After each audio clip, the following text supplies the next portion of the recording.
Nearly 80% of the world's trade still moves across the oceans, and this is why major powers constantly try to keep these sea routes under their influence. But in the coming years, there is one country that could disrupt the entire global trade system, and that country is Canada. Canada's vast coastline, its ice-free ports, and its strategic position already give it a strong advantage. But the real game changer is the Arctic region. Many analysts believe that this very region is what will allow Canada to fundamentally reshape the dynamics of global trade in the near future. But the question is, what exactly makes the Arctic so crucial?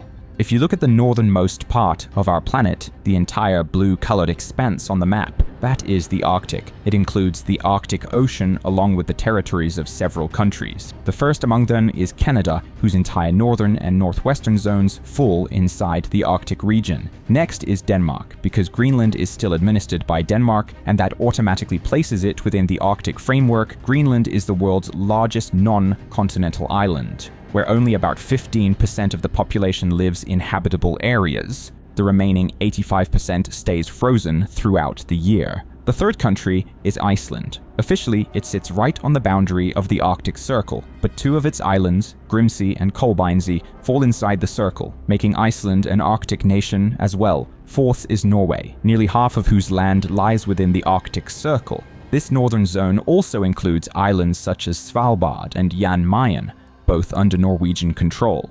The fifth Arctic nation is Sweden, a large portion of which is also covered by the circle. Sixth is Finland, whose northern regions cross into Arctic territory. Seventh is Russia, the single largest player in the entire Arctic. Russia shares more than 15,000 miles of coastline with the Arctic Ocean, and nearly half of the Arctic's population lives within its borders, because most of Russia's northern land falls well inside the circle. And finally, the United States of America, which became an Arctic nation in 1867 when it purchased Alaska from Russia. Now that we understand the broader Arctic region, the next major question is why this area is being considered so crucial for global trade. The answer is straightforward. As the ice continues to melt, entirely new shipping corridors are emerging, routes that have the potential to redirect the flow of the global economy itself. Among these newly accessible pathways, two stand out: the Northwest Passage and the Northern Sea Route. The Northwest Passage is essentially the stretch of water that connects the Pacific and the Atlantic Oceans, offering a direct link between Asia and North America.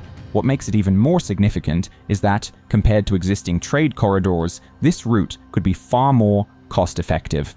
For centuries, humanity searched for a faster and more efficient connection between Europe and Asia. This search pushed Christopher Columbus across the Atlantic in the 15th century, ultimately leading him to the Americas. He had attempted to reach the north, but the ice at that time was simply too dense for him to make any meaningful progress. For much of the 20th century, the Northwest Passage was considered nothing more than a legend, a story with no practical reality.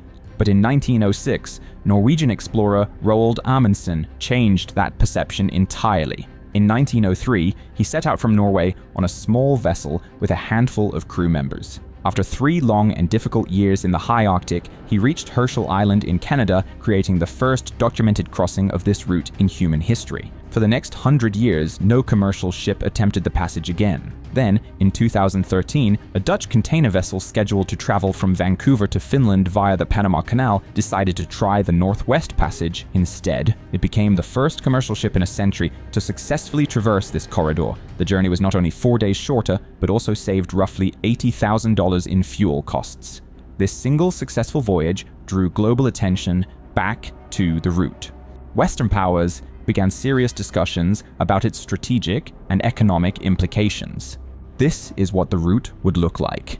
Ships would enter the Northwest Passage through the Davis Strait, pass through Baffin Bay, and move into the Beaufort Sea. From there, they would cross the Chukchi Sea and exit into the Pacific between Alaska and Russia. Once in open waters, they could reach ports in Western America or East Asia with far greater efficiency. For now, this journey is only possible with the assistance of icebreaker vessels. But given the rate at which the Arctic is melting, analysts believe that by 2040 or 2050, regular container ships will be able to pass through this region without specialized support. And when that happens, the structure of global trade as we know it will fundamentally change.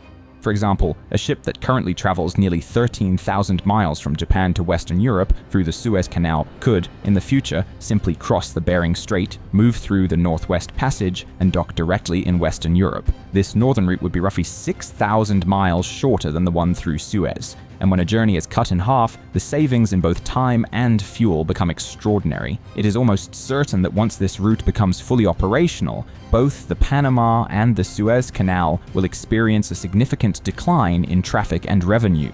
Gradually, most commercial vessels will begin shifting toward the Northwest Passage, and the country that manages to secure influence over this corridor, quite simply, will see its fortunes transformed. But the situation is more complex. Except for Russia, most Arctic nations maintain friendly relations with one another. However, the sheer amount of money, power, and opportunity hidden within this route means that Canada cannot claim it without resistance. And the challenge becomes even greater because of a country that is not an Arctic nation at all, yet perhaps has the strongest interest in this passage: China.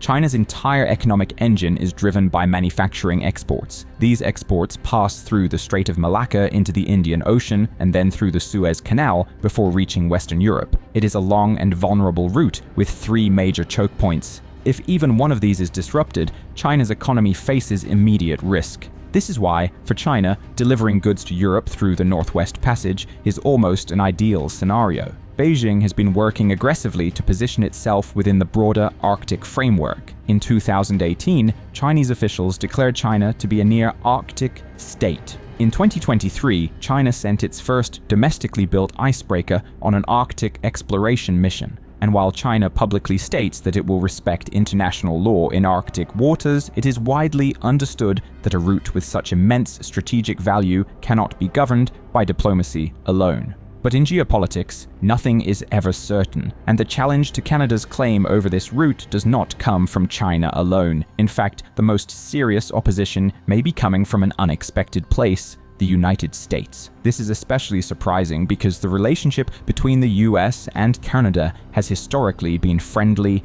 and cooperative. Yet on this issue, the two countries find themselves in a firm disagreement. Canada argues that the entire Northwest Passage falls within its internal waters, as the route threads directly through its islands and coastline. The United States, however, maintains that this passage should be treated as international waters, free for all nations to use. This position, if accepted globally, would significantly weaken Canada's strategic advantage. There is also another major concern. If this route is opened to unrestricted international use and a vessel becomes trapped in ice or faces an accident, there may be no nearby country capable of providing immediate assistance. Canada insists, but if it is granted full control over the passage, it will not only regulate the ships, but also take full responsibility for their safety, similar to the oversight systems in the Panama and Suez canals, where the controlling nation collects fees and guarantees secure passage. For now, Canada and the United States are locked in a stalemate, but it appears that the United States may not have many viable alternatives left. If Washington refuses to acknowledge Canada's claim, Ottawa could receive diplomatic support from both Russia and China, and it is clear that the United States would prefer to avoid any scenario in which either Chinese or Russian influence expands in this region. This is why many analysts believe that the US will eventually recognize Canada's claim. The route has the potential to become a major economic windfall for Canada. Even today, sea trade accounts for a substantial portion of the country's economy. In 2022 alone, Canadian shipping ports created approximately 30,000 jobs and generated around $150 billion in revenue. So imagine the scale of Canada's global importance once the Northwest Passage becomes fully operational. There is only one true alternative to this route: the Northern Sea route. And just like the Northwest Passage, it is becoming more accessible as the ice continues to melt.